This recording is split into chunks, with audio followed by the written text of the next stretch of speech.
Graça e paz, igreja. É uma honra poder estar aqui com vocês. E existem 3 comandos que eu atendo rapidamente. O comando de Deus, o comando da minha esposa e o comando do apóstolo. Esses são 3 comandos rápidos. Quando ele ligou para mim, eu estava com uma cliente e o celular estava no Vibracal. Quando eu olhei, apóstolo Fábio Abud, ainda bem que era uma cliente que é membro daqui. Eu mostrei para ela, ela pode atender. Então, ele fez um pedido para eu estar aqui e eu liguei para os clientes que eu tinha a partir daquele horário e disse a eles que havia recebido uma ligação muito importante e que eu não poderia atendê-los. A minha profissão ela é apenas um complemento do meu ministério está em primeiro lugar. Por isso, um comando para mim, do apóstolo Fábio, eu procuro atender rapidamente. Eu quero ler um texto e quero ser bem presbiteriano, voltar às minhas origens, pelo menos para este tempo. Prega em 20 minutos, quando o Espírito Santo opera, dá mais 5 minutos, 25 minutos. Então, rapidamente. O texto base é Mateus 18, versículo 21 a 22. 70 por 7. Então, Pedro, aproximando-se, lhe perguntou: Senhor, até quantas vezes meu irmão pecará contra mim e eu lhe perdoe? Até 7 vezes, respondeu-lhe Jesus. Respondeu-lhe Jesus, não te digo que até 7 vezes, mas até 70 vezes 7. Jesus responde essa pergunta do apóstolo Pedro com uma parábola. E ele conta uma parábola de um credor incompassivo. E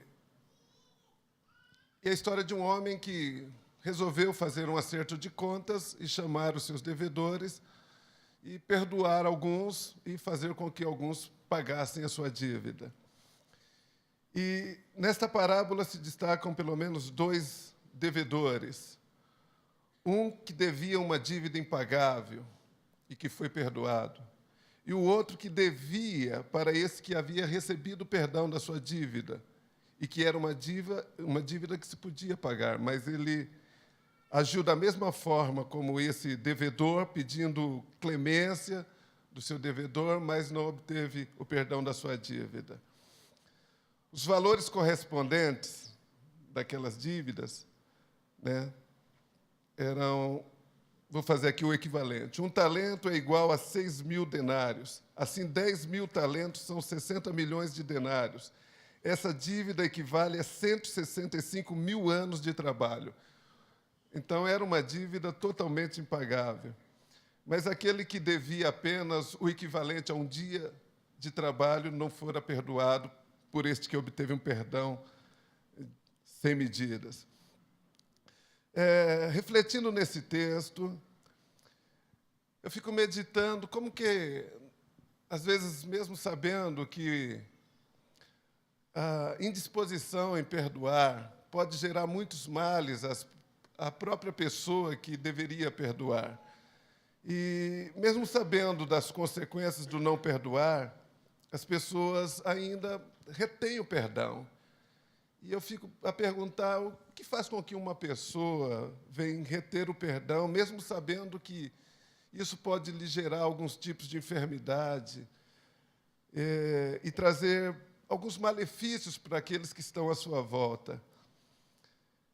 E eu percebi que apenas um benefício poderia manter essa indisposição no coração da pessoa. Porque nós só mantemos nas nossas vidas aquilo que nos traz algum tipo de benefício. Até uma doença, ela pode trazer algum tipo de benefício. Por exemplo, manter as pessoas à nossa volta. E eu destaquei aqui pelo menos 2 benefícios do não perdoar. O primeiro é poder se manter credor sobre aquele que deve. Alimenta uma sensação de estar no controle do outro, ou seja, querem ver as pessoas mendigar o perdão. Então, enquanto nós não liberamos o perdão sobre a vida daqueles que nos devem, elas se tornam refém nas nossas mãos. Então, mantê-las sob um controle é uma forma de manter as pessoas presas a ele.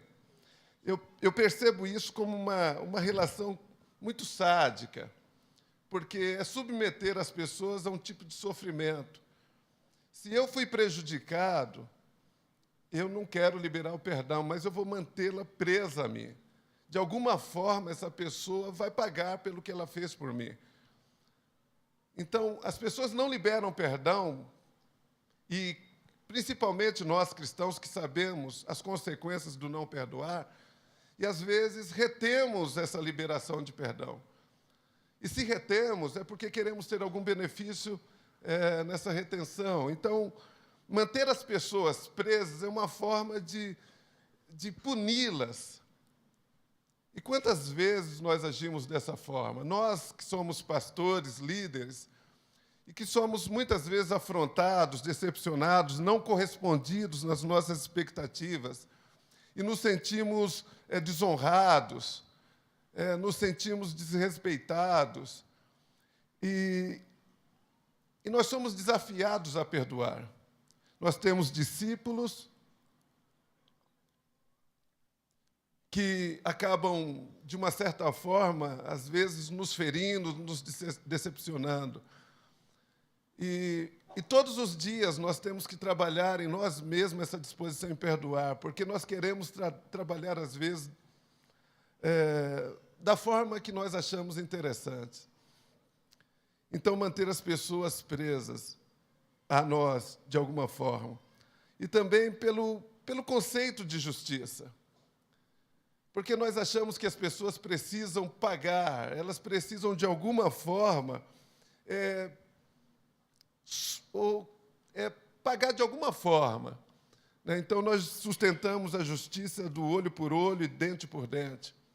Porque não é justo que esta pessoa possa estar muito bem agora, dando certo nos seus negócios, e eu, que fui prejudicado, estou aqui paralisado, e ela, como se nada tivesse acontecido, está desfrutando de alguns prazeres enquanto eu estou sofrendo. É muito comum isso na vida de famílias, de casais, quando o marido, de repente, sai de casa, conhece uma outra pessoa e constitui uma outra família e que, aparentemente, está vivendo muito bem. Para quem ficou para trás e quem se sentiu traída, ferida, tem uma dificuldade muito grande de perdoar. O desejo é que essa pessoa, de alguma forma, pague pelo que ela fez. Outro ponto que eu destaquei aqui, talvez por causa das sensações, né? Sente-se bem em ver o outro sendo punido. Né? Ou tipo assim, olha, eu vou para o inferno, mas essa pessoa, de alguma forma, tem que sofrer. Eu lembro-me de uma vez que atendi uma pessoa como pastor, e ela estava extremamente revoltada pela postura do filho que escolheu casar com uma pessoa que não teve a aprovação dela. Mas ele insistiu em ficar com essa pessoa que ele havia escolhido. Porém, gerou uma inimizade e um rompimento com a sua família, a ponto de quase ser deserdado. E todos aqueles que ficavam do lado dessa pessoa também era assim, rejeitado por ela. Mas eu cheguei a ouvir com os meus ouvidos ela dizer o seguinte: eu sei que eu estou errado e sei que eu posso ir para o inferno, mas eu não concordo com isso. A dificuldade em perdoar. Perdoar não é fácil, né? Mas é um exercício necessário que devemos desenvolver todos os dias. E a capacidade de perdoar é um sinal de maturidade. Nem todas as pessoas conseguem perdoar de forma muito livre e espontânea. A sensação de se sentir vítima de um processo, também não liberamos perdão, porque ser vítima dentro de um processo também, de alguma forma, nos traz algum tipo de benefício. Eu me lembro que, quando eu era pastor de uma denominação, por muitos anos, Eu tinha um vice-presidente que eu confiava muito. E houve um momento no ministério que ele se rebelou contra o meu pastorado e conspirou contra o meu ministério e conseguiu dividir a igreja e levar uma grande parte consigo. Isso gerou uma dor, uma ferida muito grande no meu coração. E o meu desejo é que, de alguma forma, ele pagasse por isso. E, às vezes, eu perguntava às pessoas como é que ele está indo lá no ministério. Eu queria ouvir o seguinte: olha, deu tudo errado. Eu perguntava como é que está. Eu queria ouvir o seguinte: ó, quebrou a cara, o pessoal está indo embora, só para eu falar assim, Deus está pesando a mão. E aí um dia eu encontrei esse pastor, né, era um presbítero, tornou-se um pastor, e ele me abraçou dizendo: você é o meu pastor.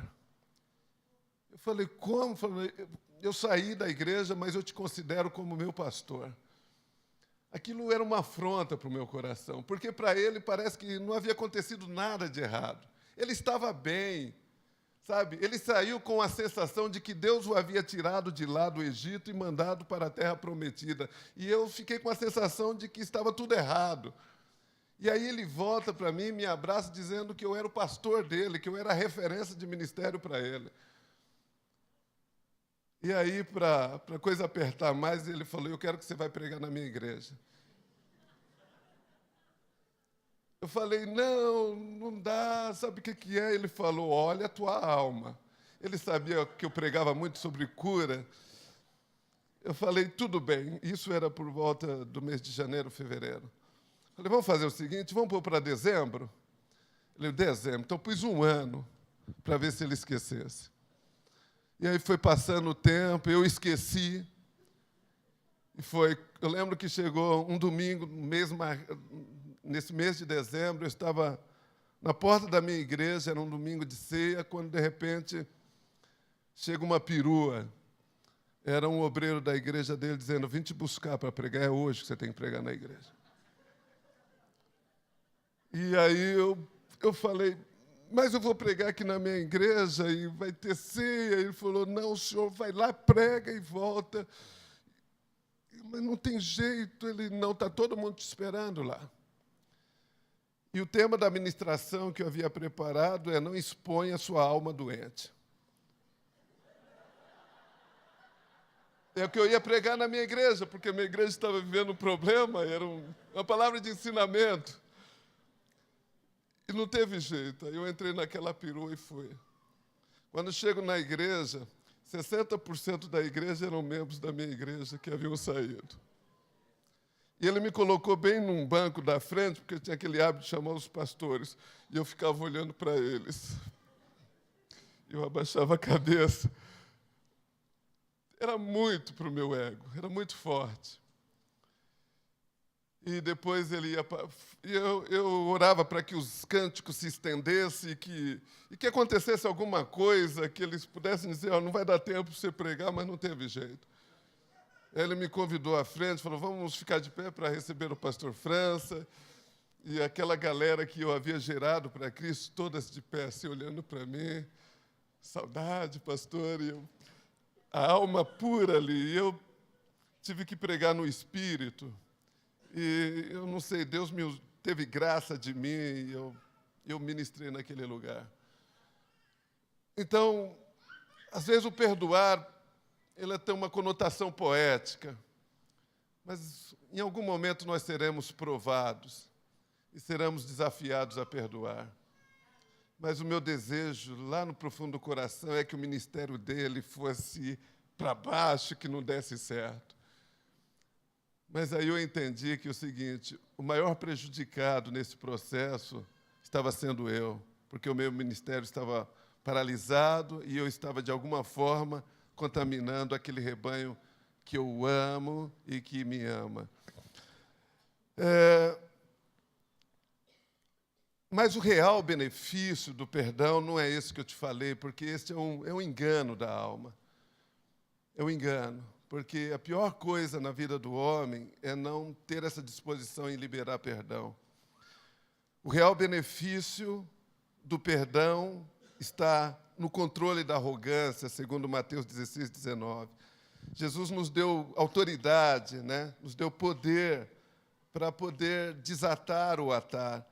Ele diz assim: eu te darei as chaves do reino dos céus, e tudo o que ligares na terra será ligado nos céus, e tudo que desligares na terra será desligado nos céus. Esse é o real benefício do perdão, não aquele que eu acho que vai me trazer algum benefício, de manter as pessoas subjugadas a mim. Eu, por exemplo, eu tenho pessoas que me devem quantias de dinheiro. E o maior desafio no meu coração é liberá-la no meu coração. Porque as pessoas que devem agem como se nada tivesse acontecido.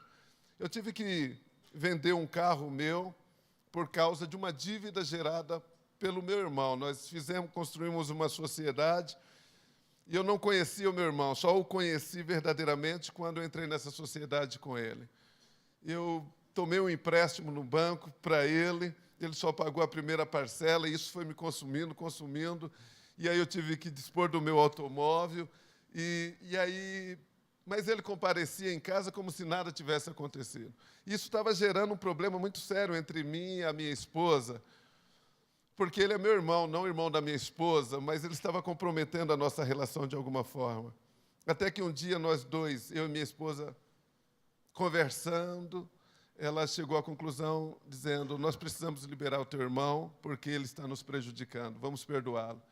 E nós o chamamos para uma conversa e falamos para ele: olha, você não nos deve mais nada, você está livre. É muito difícil quando chega esse momento que temos que liberar perdão, porque seria muito justo que ele pagasse. Mas quando nós recebemos o perdão de Deus, nós sabemos que nós podemos ter o direito de mantê-lo preso, mas nós teremos que ter a nobreza de liberá-lo, porque nós recebemos essa graça de Deus. Estou dando uma corrida aqui.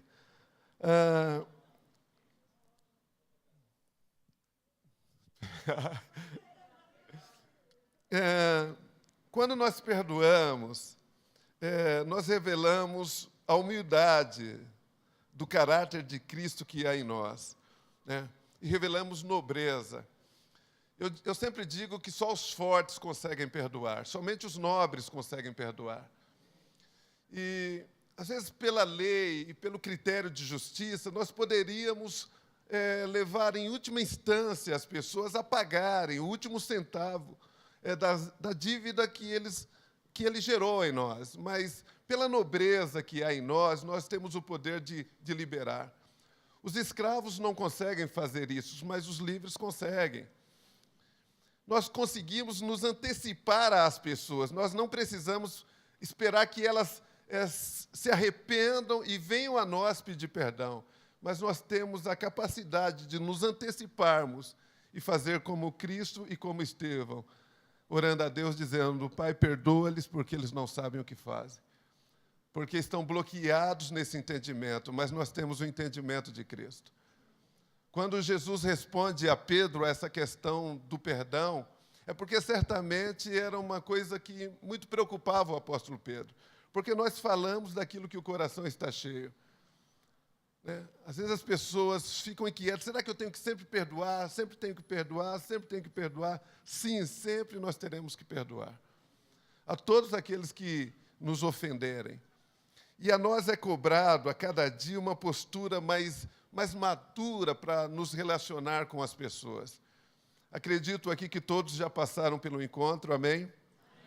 Todos já passaram pelo reencontro, amém? Amém. Todos já fizeram o Congresso Jump, amém? Quase todos. Então, vocês são PhDs.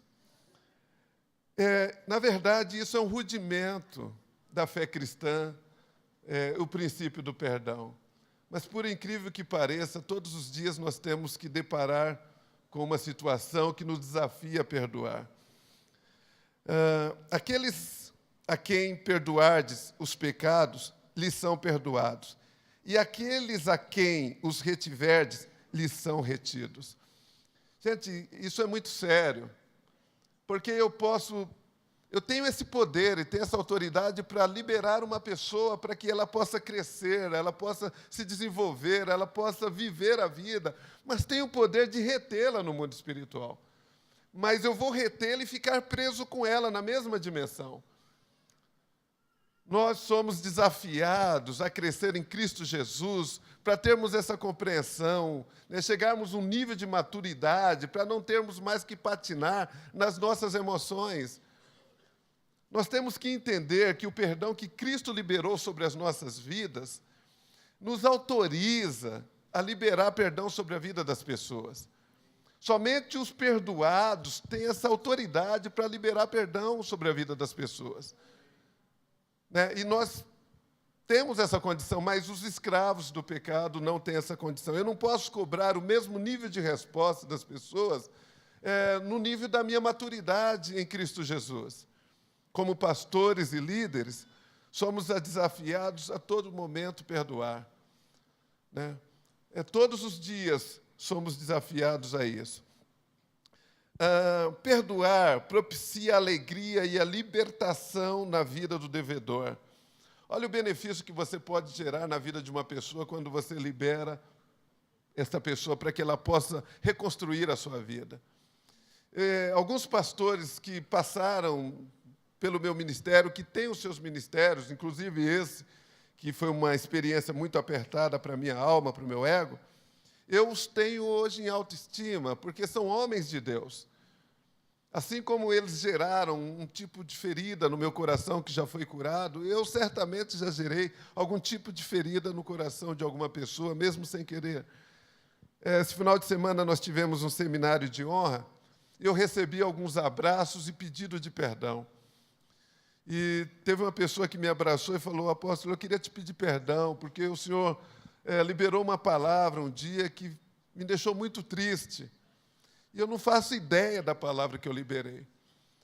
Eu imediatamente... E ela falou: eu sei que o senhor não quis me ferir. Então, eu imediatamente falei: então me perdoe, por favor. Então, a todo momento, nós estamos nos expondo publicamente, pregando, falando, orientando, exortando. Em algum momento a gente pode exceder, e sem que a gente tenha a intenção de ferir alguém. Esse final de semana foi sensacional para mim, porque eu pude ver os meus discípulos expressando a alegria no seu coração de fazerem parte da nossa comunidade, uma comunidade que nasceu há um pouco mais de um ano na sala da minha casa. Como disse o apóstolo Fábio aqui, que por algumas vezes tentei largar o ministério, e eu agradeço ao pastor Marco Aurélio, que ele disse que ele foi enxertado aqui, foi encaminhado por mim, mas se ele não tivesse vindo para cá, eu não teria conhecido o apóstolo Fábio Abud, e eu não estaria ministrando a vida de vocês essa noite. A Bíblia diz que todas as coisas concorrem para o bem daqueles que amam a Cristo, que não andam segundo a carne, mas segundo o Espírito. Então, eu aprendi, neste tempo todo, a me conhecer nesses processos e perceber que, às vezes, a dificuldade está em mim, em me antecipar em perdoar as pessoas. Hoje, graças a Deus, por causa de um discipulado muito eficaz que nós temos todos os meses, 2 vezes por mês, pelo apóstolo Fábio, hoje eu atribuo a ele todo o meu crescimento, toda a restituição que eu tive na minha vida e na vida da minha família, no meu ministério. Porque um dia desses eu apareci diante do apóstolo Fábio e falei: apóstolo Fábio, eu estou entregando o ministério e não quero mais pastorear. Ele falou: mas por quê, Francis? Eu falei: não, durante toda a minha vida eu entreguei a minha vida ao ministério, à instituição ministerial, e não tem por que eu continuar, né, pastoreando. A gente não tem uma... eu nunca esperei assim, um reconhecimento, uma gratidão, uma bajulação, mas esperei sempre honra, porque eu aprendi a honrar. Mas também nunca levei para o campo pessoal por causa da compreensão do nível de entendimento. Então, sempre me antecipei em perdoar. Mas procurei, de alguma forma, recomeçar de uma outra maneira. Procurei o apóstolo Fábio e falou: o que você está pensando, França? Falei: eu quero procurar uma igreja, não quero abrir nenhuma denominação e eu quero ficar aqui com você. Eu quero ser membro da El Shaddai e ser apenas mais um discípulo. Falei: não, mas você tem um ministério, você tem uma vocação. Falei: eu não tenho nenhuma dificuldade em me submeter a um líder de célula, não tenho nenhuma dificuldade. E, por insistência dele, pela visão que ele tem de ministério, ele não aceitou e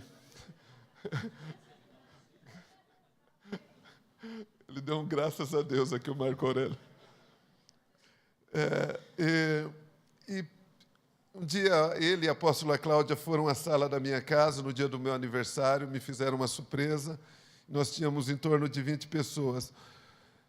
E aí eles falaram: não, isso já é uma igreja, vocês devem abrir o ministério. E eu insisti por 6 meses. E eu vou encerrar por aqui, porque eu falo muito e quero fechar. Mas só para mostrar como vale a pena você caminhar por princípio, ter uma postura de honra, até mesmo com aqueles que te feriram. Porque, de alguma forma, a tua exaltação virá de Deus através de alguém que te ama e que te respalda. Mas, estava desistido. As pessoas que estavam comigo, eu falava para eles: olha, não me cobrem nada, porque eu não sei para onde eu vou. O apóstolo Fábio não me quer lá.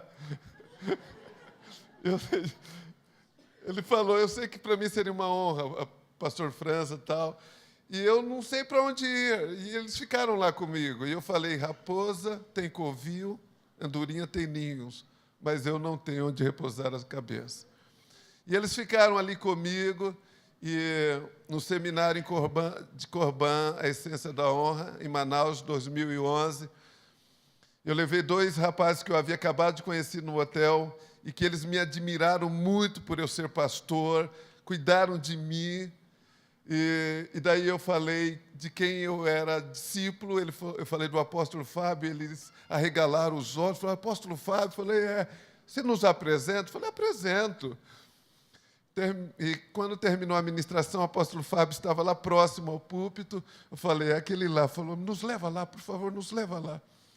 E eu aproximei do apóstolo Fábio com os 2, eles estavam ali, pareciam 3 criancinhas, assim, todos assim animados. E aí o apóstolo Fábio estava atendendo alguns discípulos, e quando ele terminou de atender, o apóstolo Fábio virou para mim: ô, França, vem cá, deu um abraço. Falei: quero te apresentar esses 3 rapazes. Eles pareciam que estavam pegando na mão de Jesus, porque eles tinham uma sensação muito agradável. Aí o apóstolo Fábio virou para mim e perguntou: e aí, você já aprendeu a obedecer à voz do líder? Esses 3 rapazes que estavam perto de mim saíram assim, ó.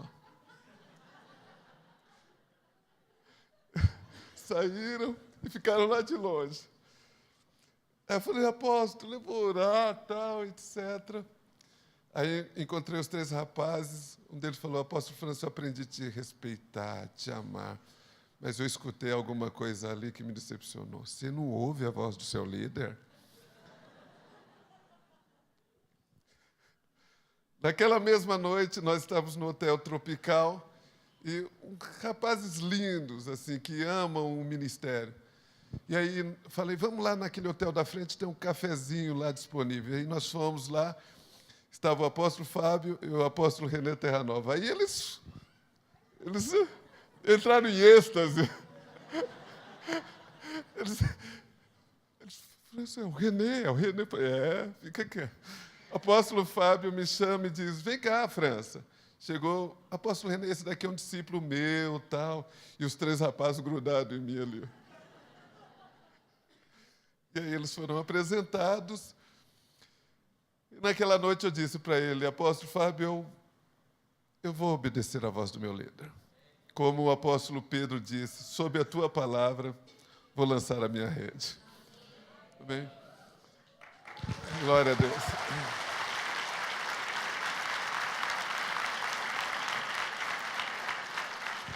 Glória a Deus. Eu agradeço pela honra de participar deste contexto Me senti bastante honrado e privilegiado em poder trazer a minha família e ser homenageado, porque o pastor Marco Aurélio me enxertou aqui de alguma forma, trouxe a minha família para cá e fez parte deste momento na história de São Paulo e do Brasil. Eu fico muito feliz, apóstolo Fábio, por ser teu discípulo e procuro de uma forma muito rígida e íntegra te reproduzir aonde vou. Né? Eu costumo dizer para os pastores de cobertura, dizendo o seguinte: eu sou apenas uma extensão do apóstolo Fábio sobre a vida de vocês. Amém?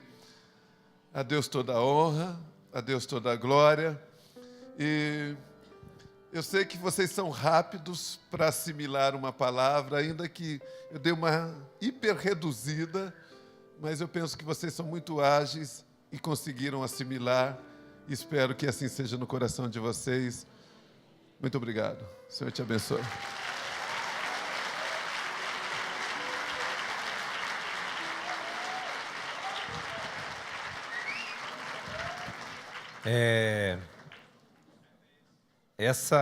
Esse grãozinho de mostarda, que eram aqueles 20 discípulos que estavam lá no aniversário do pastor França, há uns 2 anos atrás, hoje já é uma linda igreja que está crescendo bastante e que já serve de modelo, de referência para outras igrejas que caminham debaixo da cobertura do apóstolo França, né? A humildade dele, a modéstia dele, faz com que, às vezes, a gente fique com dificuldade de, quem não o conhece, de mensurar o que representa o ministério do apóstolo França, né? O apóstolo França é uma pessoa que, no campo psicológico, tem ajudado muito a igreja, tem dado um suporte fundamental, né, para a igreja de Jesus, que dá suporte não só nesse lado espiritual, mas também no campo emocional, no campo da mente, né? E ele é alguém especializado nessa área, tem nos ajudado muito, mas, mais do que isso, ele é um pastor de pastores, ele é um líder de multidão. E eu quero que você tenha certeza que hoje, a escolha de você estar aqui não foi assim, quebrar um galho por causa da minha ocupação do congresso. Eu te pedi um socorro, mas há muito tempo eu estou projetando isso, chamar você, chamar os outros apóstolos da regional, para vir aqui nos ministrar, né? Porque eu sei o potencial que há em vocês, principalmente em você, o seu caráter, a sua sensibilidade, o seu preparo, né? Que é um teólogo, para abençoar, para ministrar a minha liderança aqui. Então, para nós também, eu lamento essa situação do tempo. Eu não sabia que ia ter todas essas homenagens aqui hoje. Eu achei que você ia ter 1h30 para pregar aqui hoje, mas foi tanto presente, tanta homenagem e tal, que acabou reduzindo o tempo. Mas foi muito bom. E eu quero te contar uma coisa. Eu fui ministrado por essa palavra hoje. Por quê? Porque há pouco tempo eu sofri aí um desprezo, né? Como aquele desprezo que o apóstolo Paulo fala que sofreu de muitas pessoas enquanto apóstolo.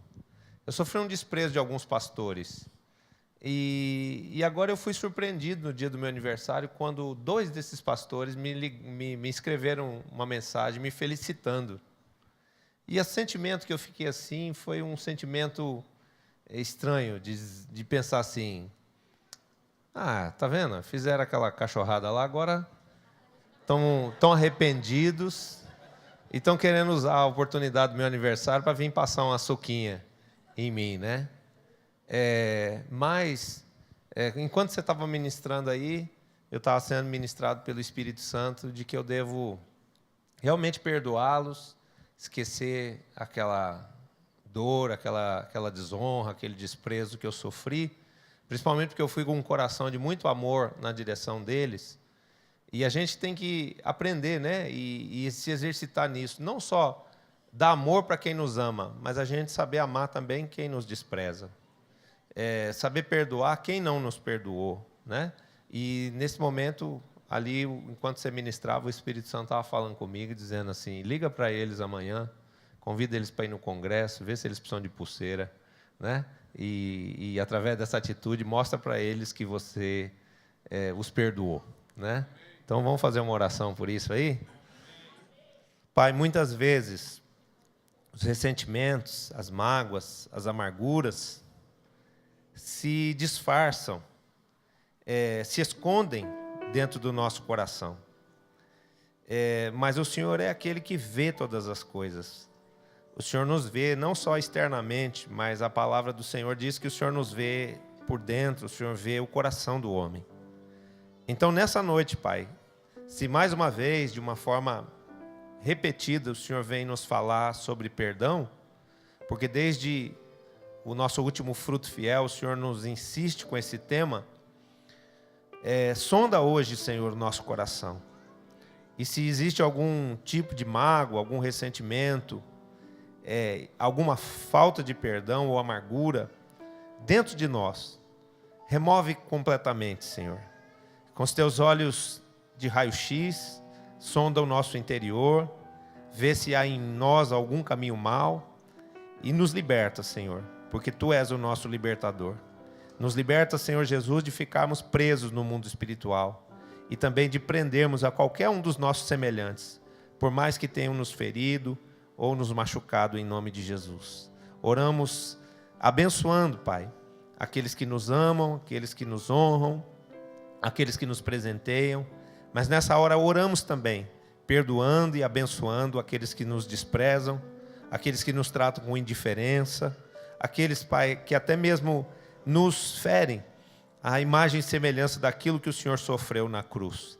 O Senhor que não tinha falha alguma, o Senhor que não tinha pecado algum, suportou todas as coisas, devolvendo o amor, devolvendo, em troca dos seus sofrimentos e afrontas, o Senhor devolveu o perdão.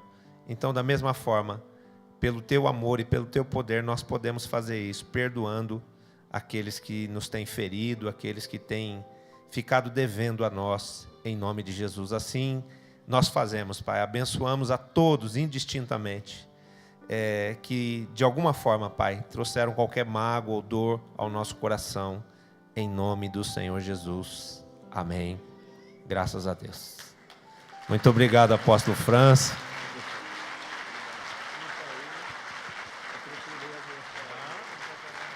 Foi ótimo, foi ótimo. Foi maravilhoso.